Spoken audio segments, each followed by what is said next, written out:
आज आइए हम सत्य जो परमेश्वर का है उपदेश शीर्षक के साथ परमेश्वर के वचन का अध्ययन करने के लिए कुछ समय लें। आज का उपदेश शुरू करने से पहले मैं आपको एक कहानी बताना चाहता हूं। इस कहानी को ध्यान में रखते हुए आज के उपदेश का अध्ययन करना हमारे लिए सहायक होगा।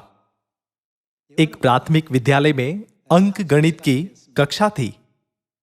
शिक्षक ने ब्लैक बोर्ड पर एक प्रश्न इस प्रकार लिखा, 2 जमा 1 कितने होते हैं? शिक्षक ने एक छात्र को बुलाया। वह आया और उत्तर लिखने की कोशिश की, लेकिन वह अंक गणित में अच्छा नहीं लग रहा था। चूंकि सवाल यह था 2 जमा 1 कितने होते हैं, तो आप उत्तर पाने के लिए अपनी उंगलियों का उपयोग भी कर सकते हैं। लेकिन वह सोचता रहा जवाब क्या है। अपना सिर खुजलाते हुए घूमा और देखा कि उसके मित्र ने उसे उत्तर दिया जो था 3। लेकिन ब्लैक बोर्ड पर 3 लिखने के बजाय उसने बस ओके लिखा और आत्मविश्वास से अपनी सीट पर लौट गया। उसके मित्र ने उसे सिखाया 1 2 3 तो उत्तर 3 है, लेकिन उसने गलती से इसे ओके के रूप में लिया और बस 2 जमा 1 ओके लिखा और अपनी जगह पर वापस चला गया। जब मैंने इस कहानी के बारे में सुना तो मैंने सोचा हमें किस दृष्टिकोण से सत्य के वचन को स्वीकार करना चाहिए जो परमेश्वर ने हमें दिया है। इस पर निर्भर करते हुए कि हम इसे ओके या 3 समझते हैं, हमारे पास एक सही उत्तर हो सकता है या गलत उत्तर हो सकता है। क्या यह विचारणीय विषय नहीं है? बेशक कोई भी ओके नहीं लिखेगा क्योंकि वे 2 जमा 1 का उत्तर नहीं जानते। मुझे लगता है कि शायद किसी ने इस कहानी को मनोरंजन के लिए बनाया है। भले ही हमें 2 जमा 1 3 उत्तर स्पष्ट रूप से दिया गया हो, लेकिन यदि हम संख्या 3 को देखे बिना इसे ओके मान लेते हैं तो हम मुश्किल में पड़ जाएंगे। वहां से गलत उत्तर निकला और गलत मार्ग का निर्माण हुआ, न कि सही मार्ग का। आज मानव जाति को अनंत स्वर्ग के राज्य में ले जाने के लिए परमेश्वर ने बाइबल में सत्य के कई वचन डाले और इस पृथ्वी पर भविष्यद्वक्ताओं के द्वारा स्वर्ग के लोगों को सत्य के संदेश दिए। क्या दुनिया में समुद्र के किनारे की रेत के समान ऐसे बहुत से लोग नहीं हैं जो परमेश्वर पर विश्वास करते हैं? भले ही वे बहुत से हैं, लेकिन वे परमेश्वर के वचनों को सही तरह से व्यक्त करने में सक्षम नहीं है। परमेश्वर ने उनसे कहा कि उत्तर 3 है, लेकिन यदि वे इसे ओके मान लेते हैं तो क्या उनके पास सही उत्तर हो सकता है? उनके पास सही उत्तर नहीं हो सकता है ना? इसलिए परमेश्वर ने हमें दूसरा पत्रस अध्याय 3 में यह शिक्षा दी है। आइए हम दूसरा पत्रस अध्याय 3 आयत 16 पर एक नजर डालें। दूसरा पत्रस अध्याय 3 आयत 16। वैसे ही उसने अपनी सब पत्रियों में भी इन बातों की चर्चा की है, जिनमें कुछ बातें ऐसी हैं जिनका समझना कठिन है, और अनपढ़ और चंचल लोग उनके अर्थों को भी पवित्र शास्त्र की अन्य बातों की तरह खींच तानकर अपने ही नाश का कारण बनाते हैं। सभी लोगों अंक गणितीय सत्य के अनुसार 2 जमा 1 कितने? 3। भले ही उसके मित्र ने उसे सही उत्तर दिया, लेकिन उसने उत्तर नहीं देखा, उसने इसके आगे के घेरे को देखा, इसीलिए उसने गलत उत्तर ओके लिखा। हमारे उद्धार के लिए परमेश्वर ने हमें बाइबल में अनगिनत बार गहरे सत्य के वचन सिखाए हैं। उन्होंने हमें सबत का दिन, फसह और नया नाम भी सिखाया। ऐसे कई चर्च हैं जो संदेशों को विकृत करते हैं और अंत में नष्ट हो जाएंगे। दूसरी ओर एक ऐसा चर्च भी है जो परमेश्वर के वचनों और उनकी शिक्षाओं का सही तरह से पालन करता है। आइए हम यिर्मयाह अध्याय 5 पर एक नजर डालें, जहां परमेश्वर ने हमें सिखाया कि सत्य क्या है और झूठ क्या है। आइए हम यिर्मयाह अध्याय 5 पर जाएं और आयत 10 पढ़े। शहर पे ना पर चढ़ के उसका नाश तो करो, तो भी उनका अंत मत कर डालो। उनकी जड़ें रहने दो, परंतु उनकी डालियों को तोड़कर फेंक दो, क्योंकि वे किसके नहीं है? यहोवा की नहीं है। परमेश्वर हर चीज को तोड़कर फेंकने की आज्ञा देते हैं जो परमेश्वर की नहीं है। दूसरे शब्दों में उसे नष्ट कर दिया जाना चाहिए।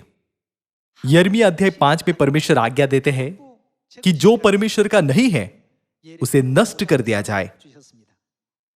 आइए हम मत्ती अध्याय 15 के साथ अध्ययन जारी रखें। आइए हम मत्ती अध्याय 15 पर जाए। मत्ती अध्याय 15 आयत 13। उसने उत्तर दिया, हर पौधा जो मेरे स्वर्गीय पिता ने नहीं लगाया उसका क्या किया जाएगा? उखाड़ा जाएगा। दूसरे शब्दों में यह परमेश्वर के द्वारा नष्ट किया जाएगा। आइए हम आयत 14 देखें, क्योंकि वह जड़ से उखाड़ा जाएगा।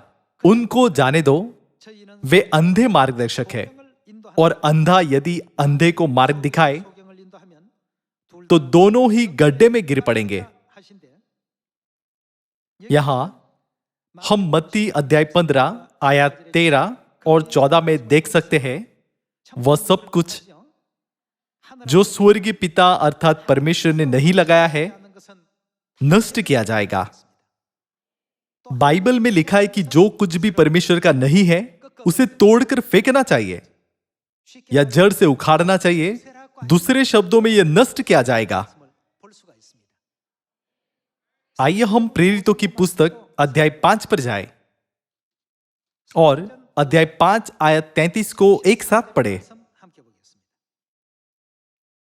यह सुनकर वे जल गए और उन्हें मार डालना चाहा, परंतु गमलीएल नामक एक फरीसी ने, जो व्यवस्थापक और सब लोगों में माननीय था, न्यायालय में खड़े होकर प्रेरितों को थोड़ी देर के लिए बाहर कर देने की आज्ञा दी। तब उसने कहा, हे इस्राएलियों, तुम जो कुछ इन मनुष्य से करना चाहते हो सोच समझ के करना, क्योंकि इन दिनों से पहले थियोदास यह कहता हुआ उठा कि मैं भी कुछ हूं, और कोई 400 मनुष्य उसके साथ हो लिए, परंतु वो मारा गया और जितने लोग उसे मानते थे सब तीतर बितर हुए और मिट गए। उसके बाद नाम लिखाई के दिनों में यहूदा गलीली उठा और कुछ लोगों को अपनी ओर कर लिए, वह भी नष्ट हो गया, और जितने लोग उसे मानते थे सब तीतर बितर हो गए। इसीलिए अब मैं तुमसे कहता हूं, इन मनुष्य से दूर ही रहो और इनसे कुछ काम न रखो, क्योंकि यदि यह धर्म या काम मनुष्य की ओर से हो तब क्या होगा? तो मिट जाएगा, परंतु यदि परमेश्वर की ओर से है तो तुम उन्हें कदापि मिटा न सकोगे। कहीं ऐसा न हो कि तुम परमेश्वर से भी लड़ने वाले ठहरो। तब उन्होंने उसकी बात मान ली और प्रेरितों को बुलवाकर पिटवाया और यह आदेश देकर छोड़ दिया कि यीशु के नाम से फिर कोई बात न करना। वे इस बात से आनंदित होकर महासभा के सामने से चले गए कि हम उसके नाम के लिए अपमानित होने की योग्य तो ठहरे। वे प्रतिदिन मंदिर में और घर घर में उपदेश करने और इस बात का सुसमाचार सुनाने से कि यीशु ही मसीह है न रुके। यिर्मयाह अध्याय 5, मत्ती अध्याय 15 और प्रेरितों अध्याय 5 में लिखे वचनों के अनुसार हम देख सकते हैं कि जो कुछ परमेश्वर का है उसे मनुष्य कभी नष्ट नहीं कर सकता, है ना? जो परमेश्वर का है उसे मनुष्य कभी नष्ट नहीं कर सकता, लेकिन जो परमेश्वर का नहीं है उसके बारे में क्या? परमेश्वर ने उसे जड़ से उखाड़ने और नष्ट करने की आज्ञा दी। सियोन के सभी परिवार के सदस्य जो सत्य में है, अनंत स्वर्ग के राज्य की आशा रखते हुए स्वर्ग की ओर दौड़ रहे हैं। इसी कारण हमें वह बनना चाहिए जो चाहे कुछ भी हो जाए स्वर्गीय पिता और स्वर्गीय माता की शिक्षाओं का पालन करते हैं। फिर चूंकि दुनिया में अनगिनत चर्च है, तब वह कौन सा चर्च है जिसे स्वयं परमेश्वर ने स्थापित किया है? चर्च का नाम पहले से ही हमें जानने देता है कि चर्च परमेश्वर द्वारा स्थापित किया गया है या नहीं। आइए हम पहला कुरिन्थियों के अध्याय 1 पर जाए। पहला कुरिन्थियों अध्याय 1 आयत 1। पौलुस की ओर से जो परमेश्वर की इच्छा से यीशु मसीह का प्रेरित होने के लिए बुलाया गया, और भाई सोस्थिनेस की ओर से परमेश्वर की उस कलीसिया के नाम जो कुरिन्थिस में है। चर्च का नाम बाइबल में है या नहीं? हाँ, वह है। उसका नाम परमेश्वर की कलीसिया यानी चर्च ऑफ गॉड है। यदि यह परमेश्वर द्वारा स्थापित एक प्रामाणिक चर्च है तो नाम चर्च ऑफ गॉड होना चाहिए। तब चर्च ऑफ गॉड की स्थापना किसने की? परमेश्वर ने स्वयं इसकी स्थापना की। क्या परमेश्वर ने सच में इस चर्च की स्थापना की थी? आइए हम भजन संहिता अध्याय 102 के द्वारा इसकी पुष्टि करें। आइए हम भजन संहिता अध्याय 102 आयत 12 पर जाए।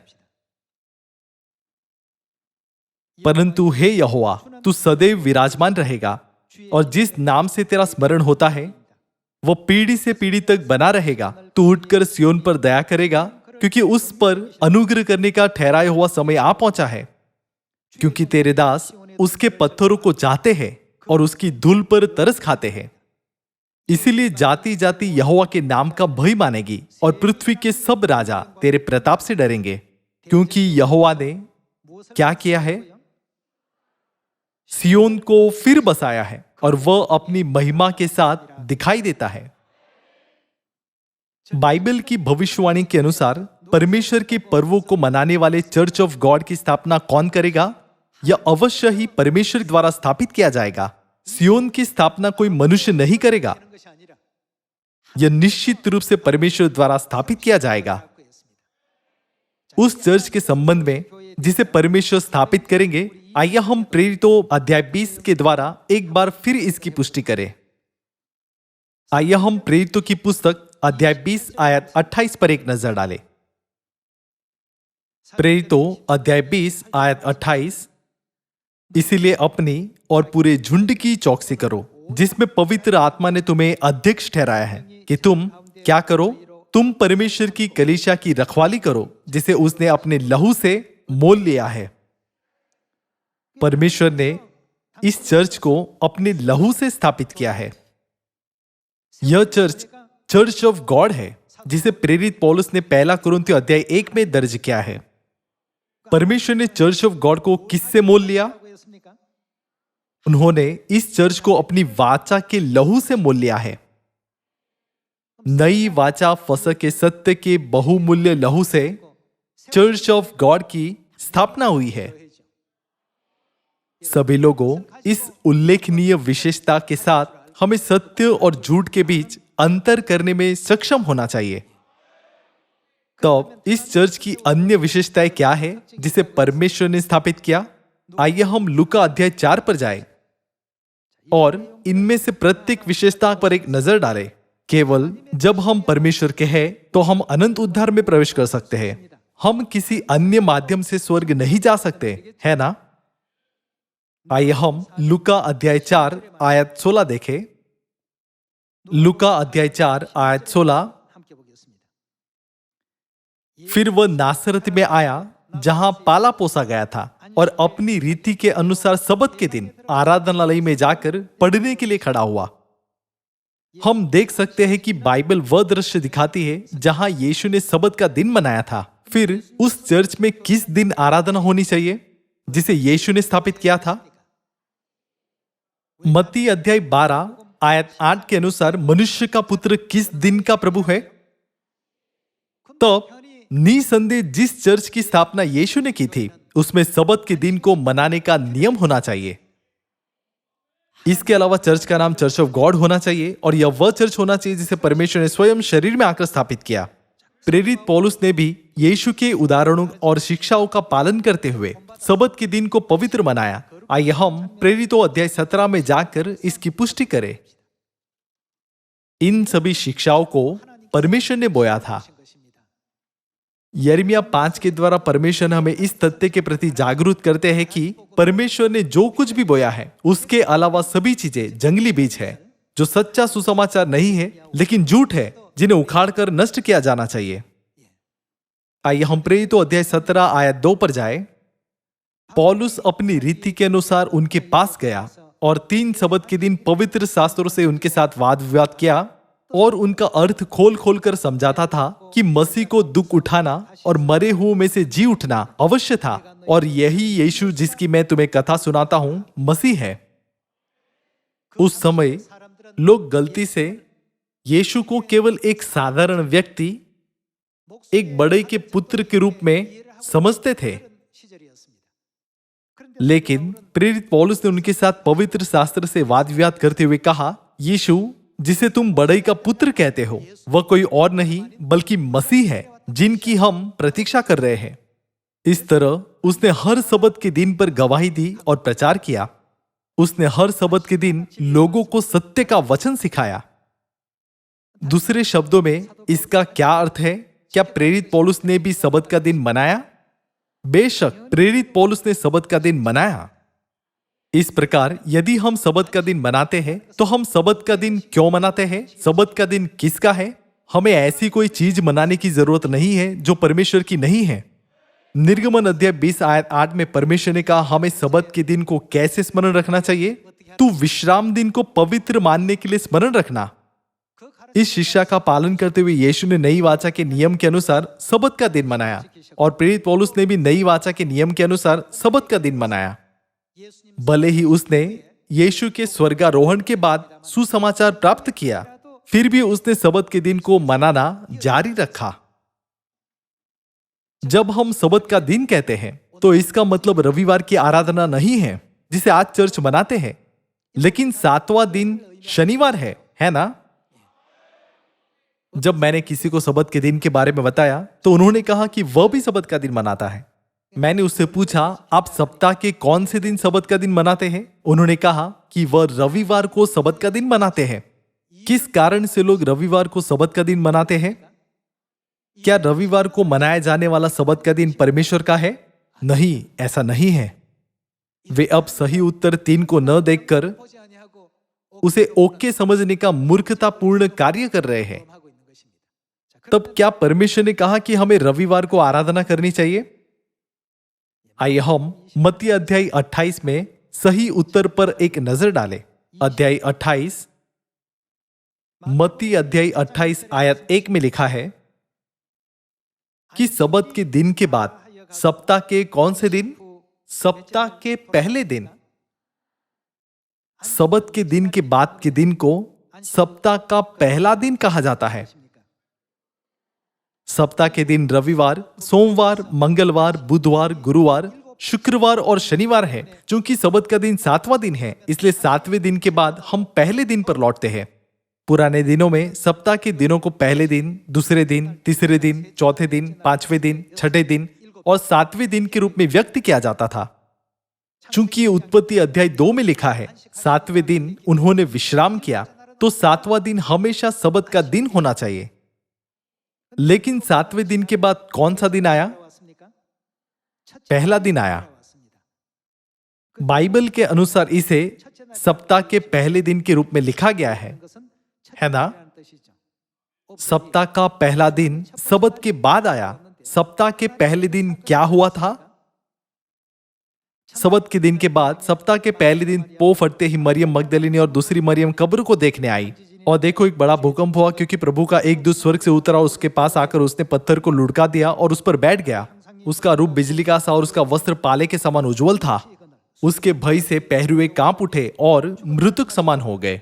स्वर्गदूत ने स्त्रियों से कहा, मत डरो, मैं जानता हूं कि तुम यीशु को जो क्रूस पर चढ़ाया गया था ढूंढती हो। वह यहां नहीं है, परंतु अपने वचन के अनुसार जी उठा है। वह जी उठा है का अर्थ है कि उनका पुनरुत्थान हुआ था। सप्ताह के कौन से दिन पर पुनरुत्थान हुआ था? पुनरुत्थान पहले दिन हुआ था। सप्ताह के किस दिन सभी चर्च मानते हैं कि यीशु जी उठे थे? वे सभी सही तरह से विश्वास करते हैं कि यीशु रविवार को जी उठे थे। लेकिन रविवार सप्ताह का कौन सा दिन है? क्या वह 7वां दिन है? नहीं, वह पहला दिन है। बाइबल में कहीं भी परमेश्वर ने पहले दिन को सबत के दिन के रूप में निर्दिष्ट नहीं किया है। पहला दिन सबत का दिन नहीं हो सकता। फिर यदि रविवार पहला दिन है तो 7वां दिन कौन सा होना चाहिए? रविवार से गिनती करें तो रविवार, सोमवार, मंगलवार, बुधवार, गुरुवार, शुक्रवार और शनिवार। शनिवार 7वां दिन है। चूंकि शनिवार सप्ताह का 7वां दिन है, इसलिए हम शनिवार को सबत मनाते हैं। तब परमेश्वर की आज्ञा के अनुसार तू विश्राम दिन को पवित्र मानने के लिए स्मरण रखना। क्या वे लोग जो रविवार को सबत के दिन के रूप में मनाते हैं, उन लोगों के रूप में देखा जा सकता है कि जिनके पास परमेश्वर का सत्य है? उनका विश्वास सत्य नहीं बल्कि झूठा है। बाइबल में लिखे गए वचनों के आधार पर यह झूठा है। परमेश्वर ने कहा, जो कुछ यहोवा का नहीं है उसे तोड़कर फेंक दो, सब कुछ नष्ट कर दो। फिर जो परमेश्वर का नहीं है उसे तोड़कर फेंकने के लिए क्या हमें सभी जातियों के पास नहीं जाना चाहिए? उन्हें यह नहीं सिखाना चाहिए कि क्या गलत है और क्या सही है, और क्या उन्हें सही शिक्षाओं के लिए मार्गदर्शन नहीं करना चाहिए?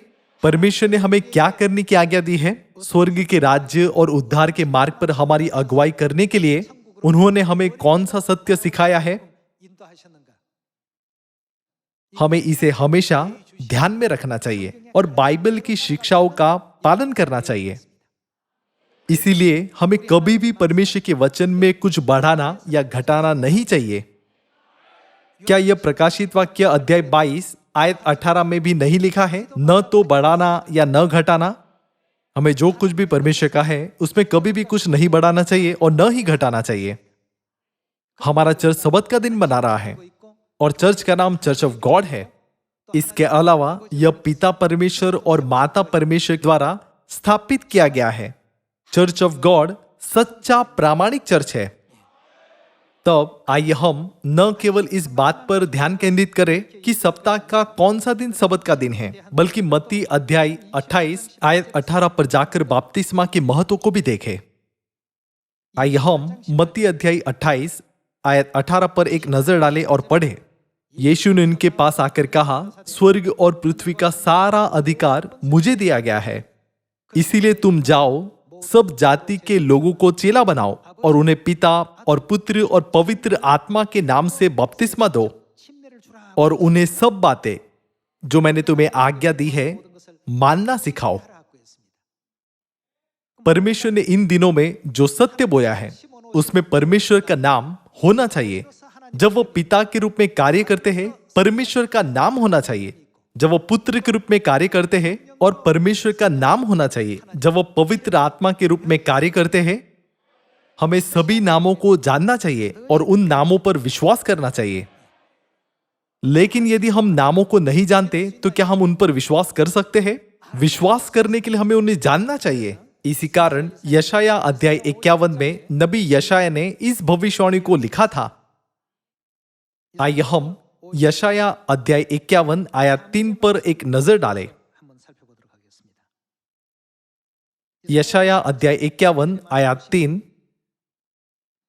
यहोवा ने सियोन को शांति दी है, उसने उसके सब खंडरों को शांति दी है। वह उसके जंगल को अदन के समान और उसके निर्जल देश को यहोवा की वाटिका के समान बनाएगा। उसमें हर्ष और आनंद और धन्यवाद और भजन गाने का शब्द सुनाई पड़ेगा। हे मेरी प्रजा के लोगों, मेरी ओर ध्यान धरो। हे मेरे लोगों, कान लगाकर मेरी सुनो, क्योंकि मेरी ओर से व्यवस्था दी जाएगी और मैं अपना नियम देश देश के लोगों की ज्योति होने के लिए स्थिर करूंगा। मेरा छुटकारा निकट है, मेरा उद्धार प्रकट हुआ है। मैं अपने भुजबल से देश देश के लोगों का न्याय करूंगा। द्वीप मेरी बाट जोहेंगे और मेरे भुजबल पर आशा रखेंगे। आकाश की ओर अपनी आंखें उठाओ और पृथ्वी को निहारो, क्योंकि आकाश धुएं के समान लोप हो जाएगा, पृथ्वी कपड़े के समान पुरानी हो जाएगी और उसके रहने वाले यो ही जाते रहेंगे।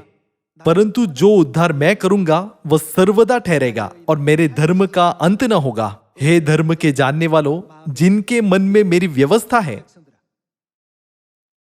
तुम कान लगाकर मेरी सुनो। मनुष्य की नामधराई से मत डरो और उनके निंदा करने से विस्मित न हो। जो लोग परमेश्वर की व्यवस्था को अपने हृदयों में रखते हैं, वे ही परमेश्वर का नाम जानते हैं। आइए हम यशाया अध्याय 52 आयत 5 के साथ जारी रखें। अध्याय 52 आयत 5। इसीलिए यहोवा की यह वाणी है कि मैं अब यहां क्या करूं, जबकि मेरी प्रजा सेत में हर ली गई है। यहोवा यह भी कहता है कि जो उन पर प्रभुता करते हैं वे उधम मचा रहे हैं और मेरे नाम की निंदा लगातार दिन भर होती रहती है। इस कारण मेरी प्रजा मेरा नाम जान लेगी।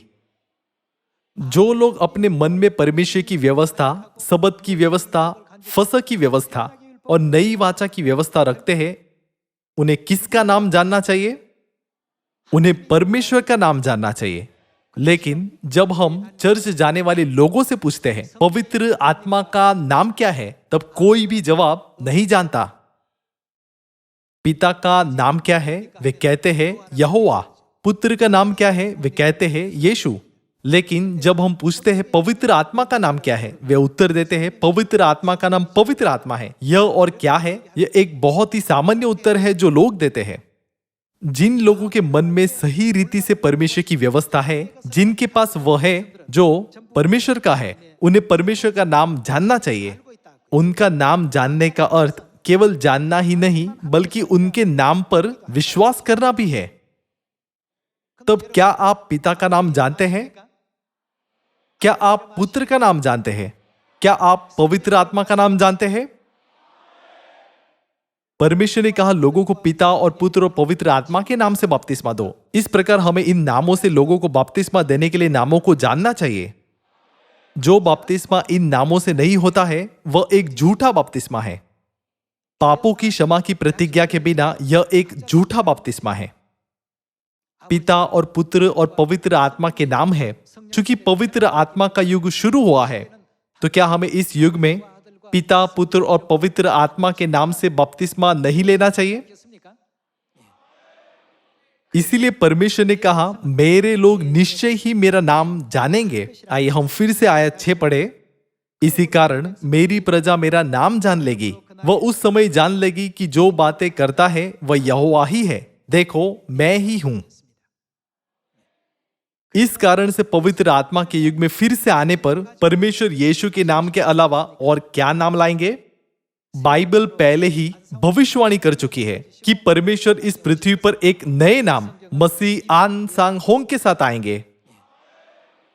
हमें अस्पष्ट रूप से बपतिस्मा नहीं लेना चाहिए। जब यीशु ने एक बपतिस्मा आयोजित किया जिसमें पापों की क्षमा का अर्थ है, तो उन्होंने हमें पिता, पुत्र और पवित्र आत्मा के नाम से बपतिस्मा देने के लिए कहा। तो हम कह सकते कि जब हम पिता के नाम, पुत्र के नाम और पवित्र आत्मा के नाम से बपतिस्मा लेते हैं, तो वह बपतिस्मा एक सिद्ध बपतिस्मा है ना? हम सभी ने ऐसा सिद्ध बपतिस्मा प्राप्त किया है। इस सत्य के साथ आइए हम दुनिया के चर्चों की तुलना चर्च ऑफ गॉड से करें और बाइबल के द्वारा जो परमेश्वर ने हमें दी है, यह जाने कि कौन सा चर्च प्रामाणिक है और कौन सा चर्च झूठा है। तो आप निश्चित रूप से समझ पाएंगे कि कौन सा चर्च सच्चा चर्च है। पवित्र आत्मा के युग में क्या हमें केवल पवित्र आत्मा का नाम जानना चाहिए? प्रकाशित वाक्य अध्याय 22 के अनुसार कौन साथ में प्रकट होगी? हमें आत्मा के साथ साथ दुल्हन पर भी विश्वास रखना चाहिए। आइए हम प्रकाशित वाक्य अध्याय 22 पर जाएं और आयत 17 पढ़े। आत्मा और दुल्हन दोनों कहती है आ, और सुनने वाला भी कहे आ। जो प्यासा हो वह आए, और जो कोई चाहे वह जीवन का जल सेतमेत ले। पवित्र आत्मा के इस अंतिम युग में चूंकि आत्मा और दुल्हन दोनों कहती है आ, तो हमें उद्धार और अनंत जीवन प्राप्त करने के लिए उस चर्च में जाना चाहिए जहां आत्मा और दुल्हन है। यह एक गुजरते हुए दार्शनिक या एक स्कूल शिक्षक की शिक्षा नहीं है, लेकिन यह किसकी शिक्षा है? यह परमेश्वर की शिक्षा है जो परमेश्वर ने बोई है। यह परमेश्वर का है और उन्होंने इसे मानव जाति को जानने दिया है। इस प्रकार हमें पिता परमेश्वर और माता परमेश्वर पर विश्वास रखना चाहिए, लेकिन हम झूठे चर्च में उन पर विश्वास नहीं कर सकते। केवल वे जो पिता परमेश्वर और माता परमेश्वर, आत्मा और दुल्हन के पास आए हैं, स्वर्ग के राज्य में अनंत जीवन की प्रतिज्ञा प्राप्त कर सकते हैं। सभी लोगों, भले ही हम सबत के दिन और फसह के बारे में अच्छी तरह से जानते हो, लेकिन यदि हम माता परमेश्वर को नहीं जानते, तो हम यह नहीं कह सकते कि हमें परमेश्वर पर सही विश्वास है। यह सभी सत्य हमें कहां ले जाता है? यह हमें आत्मा और दुल्हन के पास ले जाता है। स्वर्गीय संतान बनने के लिए हमें पिता परमेश्वर और माता परमेश्वर को जानना चाहिए, है ना? हमारे पास पिता परमेश्वर है और हमारे पास माता परमेश्वर भी है।